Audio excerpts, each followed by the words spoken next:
Hi bro. Sorry ఇందాక కొంచెం మాట్లాడడం కుదరలేదు. పర్లేదండి. ఏం చేస్తుంటారు మీరు? కార్ షోరూంలో సేల్స్ ఎగ్జిక్యూటివ్ అండి. మీ శాలరీ తెలుసుకోవచ్చా? 16,000 చిల్లర వస్తుంది సార్. చిల్లరా? సార్ రే ఆరిఫ్, విన్నావా? 16,000 చిల్లరంట. చేంజ్. పూజ శాలరీ ఎంతో తెలుసా మీకు? 1.2 lakh అండి.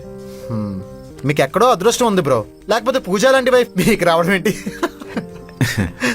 ఆడన్ని మాట్లాడుతుంటే నీకు కోపం రావట్లేదా? సముద్రంలో చేపను చేతితో పట్టుకోవాలని కూడా మూర్ఖత్వం సార్.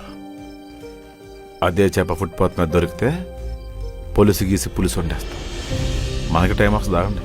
16,000 చేద్దాం అంటారా? అది మన పెట్రోల్ ఖర్చు. అదే కదా. మీరేమనుకోకపోతే ఒక క్వశ్చన్ అడగొచ్చా? సార్ అయినా మీకెలా పడింది బ్రో పూజ 16,000 జీతానికి? పృథ్వీ, ఎందుకైనా తన పార్టీకి రమ్మన్నావు? He's my husband. నోటికొచ్చినట్టు మాట్లాడుతున్నావు. తన శాలరీ గురించి ఇప్పటి వరకు నేనే అడగలేదు, నీకెందుకు? చేప వల్ల పడింది ప్రసాద్. పండగ సంబరపడినంతసేపు ఉండదు సార్, తొందరపడకండి. ఇంకొకసారి నాతో మాట్లాడడానికి ట్రై చేయకు. ఆరిఫ్, మత్తు దిగాక తనకి అర్థమయ్యేలా చెప్పు. ఓకే ప్రసాద్, వెళ్దాంరా.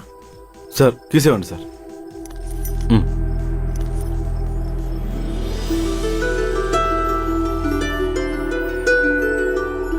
నా బండి తాళాలు తీసుకెళ్లిపోయి నన్ను వదిలేసాడేంటి?